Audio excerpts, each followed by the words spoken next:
Llegamos hoy, amigo oyente, en nuestro viaje por la Epístola a los Hebreos, a lo que es verdaderamente práctico. Y es algo muy interesante, ya que a este capítulo 11 se le llama el capítulo de la fe, porque la persona común no piensa de la fe como algo muy práctico. Pero vamos a estar aquí en este capítulo por varios días. En primer lugar, tenemos una definición de lo que es la fe. Es una definición bíblica. Y vamos a observar esto por algunos momentos. En el primer versículo de este capítulo 11 de la Epístola a los Hebreos, leemos: Es pues la fe la certeza de lo que se espera, la convicción de lo que no se ve.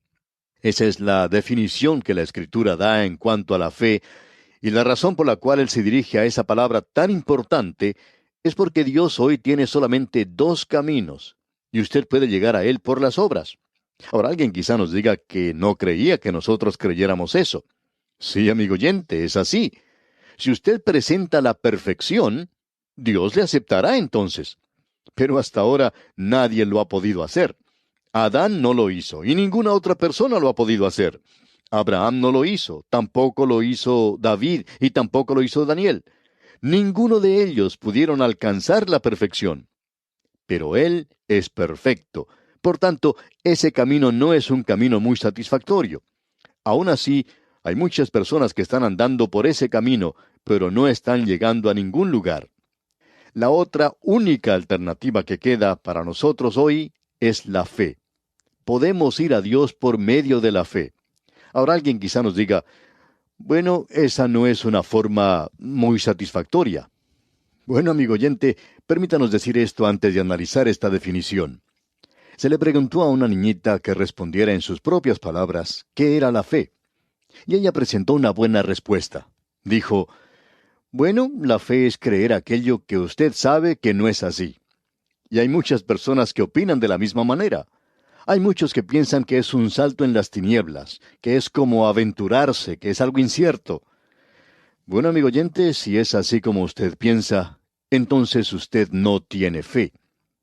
Es pues la fe la certeza de lo que se espera, dice aquí el versículo 1, la convicción de lo que no se ve. Por tanto, la fe descansa en un fundamento. Hay otras personas que piensan que la fe es un gran misterio. Es como un sexto sentido. Es como si uno tuviera cierta intuición dentro del mundo espiritual. Es algo así como un ábrete sésamo a un nuevo mundo. Es como pertenecer a una logia secreta. Uno tiene que iniciarse en eso, y son las obras místicas que Dios aceptará en lugar de las buenas obras. Uno tiene que creer lo suficiente. Amigo oyente, los demonios creen bastante también. Y a propósito, esta clase de fe ministra en esa área. Hoy nosotros tenemos muchos cultos y sectas que son demoníacas, y son dirigidas por los demonios. La fe de esas personas llega a ser algo como un fetiche, algo como un dije de la suerte que uno se coloca alrededor del cuello y lo lleva con uno. Pero amigo oyente, la fe no es eso.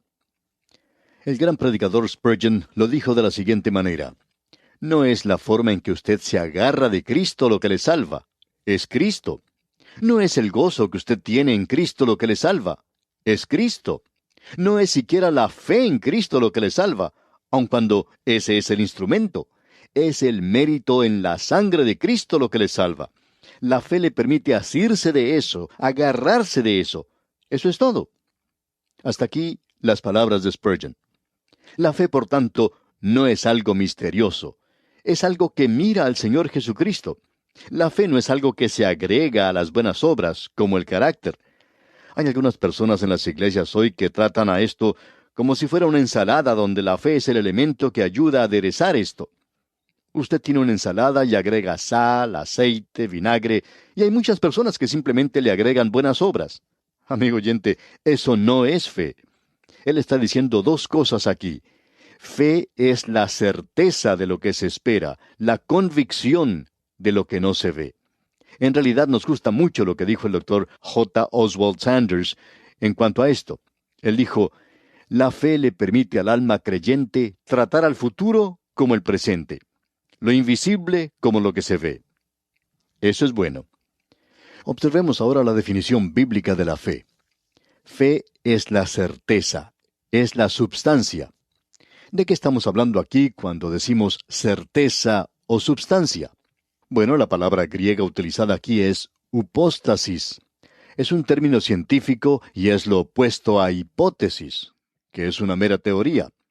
Es aquello que descansa sobre un hecho. ¿Qué es entonces upóstasis?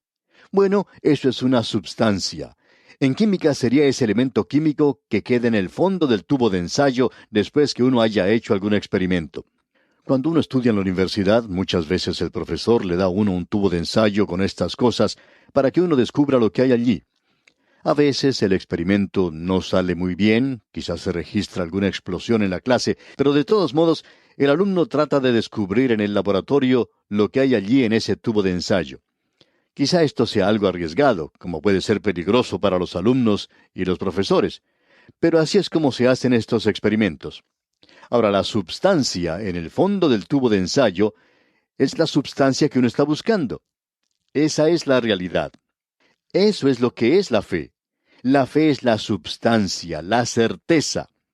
El doctor Robertson lo dijo de la siguiente manera: es el título de propiedad.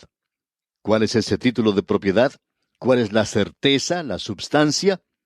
La palabra de Dios, amigo oyente. Si su fe no descansa en la palabra de Dios, entonces no es una fe bíblica.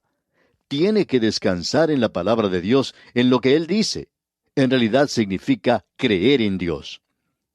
Volvamos a este experimento químico del cual hablamos antes. El alumno trabaja con esto y trata de descubrir los diferentes elementos que hay allí. Se presenta ante su profesor y le dice lo que piensa y lo que ha descubierto. Le dice a su profesor que ha descubierto esto y aquello, y que lo ha probado y que cree que es esta clase de polvo. Entonces el profesor le dice si tiene razón o no, porque él ya ha hecho estas pruebas y sabe qué elemento químico se encuentra allí, porque él ya ha hecho este experimento antes. La pregunta que debemos hacernos ahora es, ¿cree usted a Dios o no le cree? No venga a decir que tiene problemas intelectuales porque eso no da resultado. Lo que mantiene al hombre alejado es el pecado. Es el pecado en su vida lo que le está estorbando a usted al llegarse a Dios. Porque con el corazón se cree para justicia, pero con la boca se confiesa para salvación. Cuando usted está listo para abandonar su pecado, el Espíritu Santo hará que la palabra de Dios sea algo real para usted. Cierto joven que encabeza una organización maravillosa envió un libro que él había escrito a varios ministros. Él quería que ellos evaluaran ese libro. Era un libro bastante bueno, pero era en el campo de la apología bíblica, es decir, que probaba que la Biblia era la palabra de Dios. Y es uno de los mejores que hay en ese campo. Y uno de los predicadores que le escribió le dijo eso. Pero también le dijo que él había llegado a un lugar en su ministerio donde un libro como ese ya no tenía ningún valor para él, porque ya él creía que la Biblia es la palabra de Dios. Y así mismo ocurre con nosotros, amigo oyente. Ya hemos pasado a través de todo esto y todos esos pequeños experimentos. Ya hemos tomado esos tubos de ensayo y hemos agregado algunas sustancias químicas, algún ácido, y hemos descubierto lo que era. Hace ya algún tiempo un hombre escribió una carta diciendo que somos dogmáticos y que no deberíamos ser tan dogmáticos. Amigo oyente, si usted nos está escuchando ahora, queremos decirle que somos dogmáticos. Sabemos, estamos seguros que la Biblia es la palabra de Dios. ¿Sabe usted cómo es que sabemos eso? Porque ya la hemos colocado en el tubo de ensayo, ya hemos hecho los experimentos. La fe es la certeza de lo que se espera. Sabemos que es la palabra de Dios. El Espíritu de Dios la ha hecho algo real para nosotros. El apóstol Pablo oraba por eso para los creyentes de Colosas. Él dijo, que seáis llenos de su voluntad en toda sabiduría e inteligencia espiritual. El conocer la voluntad de Dios es conocer la palabra de Dios. Él llamó a eso epignosis. En aquel día había ciertos agnósticos que profesaban tener un conocimiento superior. Y el apóstol Pablo dice, yo quiero que ustedes tengan un verdadero conocimiento superior. Yo quiero que ustedes sepan que la Biblia es la palabra de Dios. Yo creo que el Espíritu Santo hará que esto sea real y verdadero para ustedes. El autor de estos estudios bíblicos, el doctor J. Vernon McGee, contaba que él pasó por un período cuando era estudiante en la universidad que casi abandona el ministerio. Lo que ocurrió es que él tuvo un profesor que no era creyente, aun cuando era un predicador, y estaba diciendo tales cosas a los alumnos que los estaba haciendo fallar en las cosas de la fe. Por tanto, él se tuvo que dirigir a Dios en oración para que le ayudara con ese problema, ya que él admiraba mucho a ese profesor que era muy intelectual. Pero ese profesor casi le roba la fe. Luego, él se encontró con un hombre que le ayudó a regresar al camino correcto. Él le mostró que había una respuesta a esas preguntas. Así es que pudo así obtener las respuestas por sí mismo. Y él decía que quizá no pueda convencerle a usted, pero que por cierto le convenció a él. Él tenía una substancia, una certeza en ese tubo de ensayo. No es necesario hacer un experimento hoy porque sabemos muy bien que es la palabra de Dios. Amigo oyente, descanse en la palabra de Dios. Y lo dogmático se encuentra en este libro.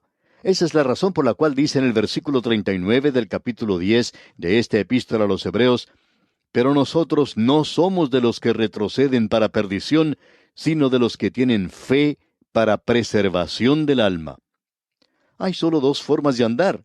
O usted retrocede o está avanzando hacia adelante, porque todo aquello que está vivo hoy no puede mantenerse en un solo lugar.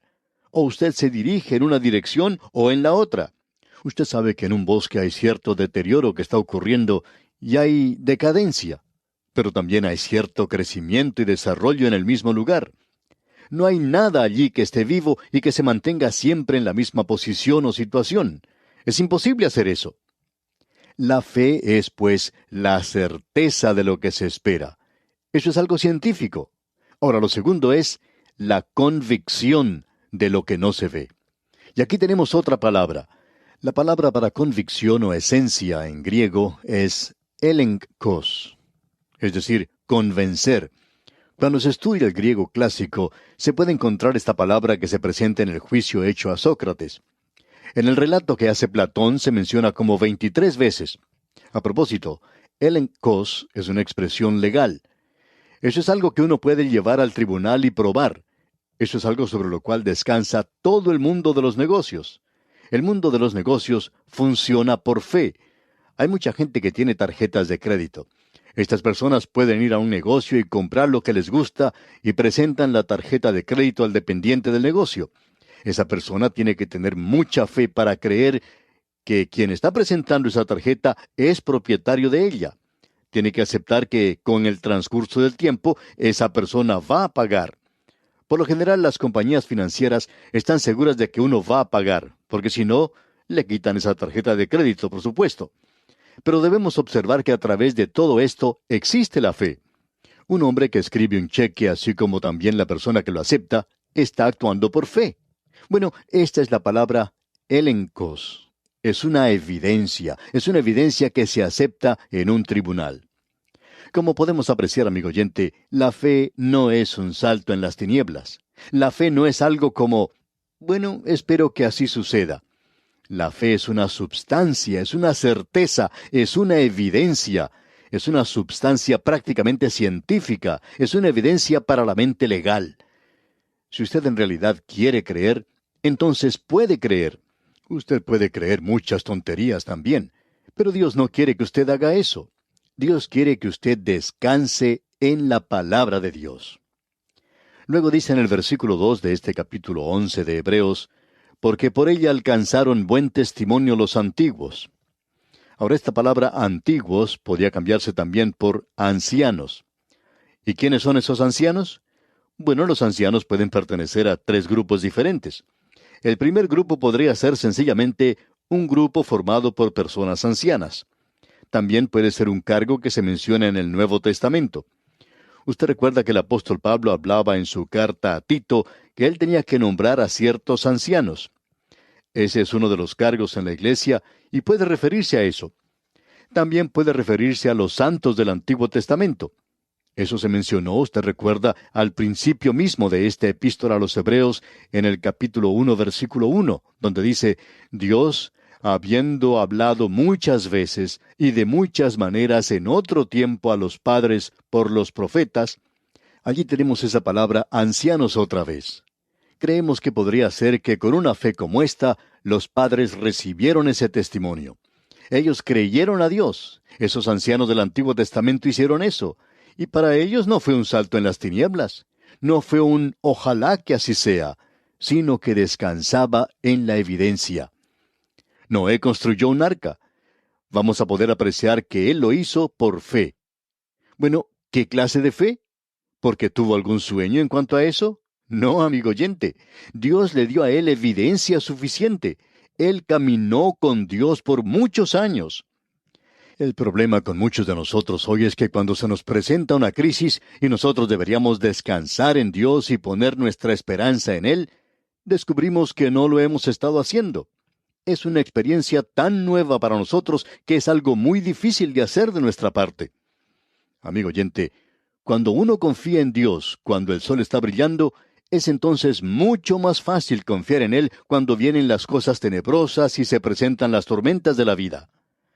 Pero estos ancianos alcanzaron buen testimonio. ¿Cómo? ¿Acaso porque eran personas maravillosas? No, ellos creyeron a Dios. Creemos que Abraham es un hombre maravilloso. Creemos que Abraham tenía mucho más a su favor que probablemente el mejor creyente hoy. Él era una persona muy destacada. Aún el mundo mismo lo hubiera contado como una persona muy destacada. Pero amigo oyente, se nos dice que fue por fe, que Abraham creyó a Dios y se le contó por justicia. No fueron sus buenas obras, sino que él creyó a Dios. Estos ancianos alcanzaron un buen testimonio. ¿Y cómo lo hicieron? Lo hicieron por la fe. Y Dios quiere que nosotros seamos no solo salvos por la fe, sino que andemos también por la fe. Cristo murió aquí en este mundo para salvarnos, y nosotros miramos en fe hacia Él. Andamos hoy en la fe, miramos hacia Él, hacia el Cristo viviente. Y esto nos habla directamente a nosotros. Esto es algo para ahora mismo. Esto es para toda instancia en esta vida.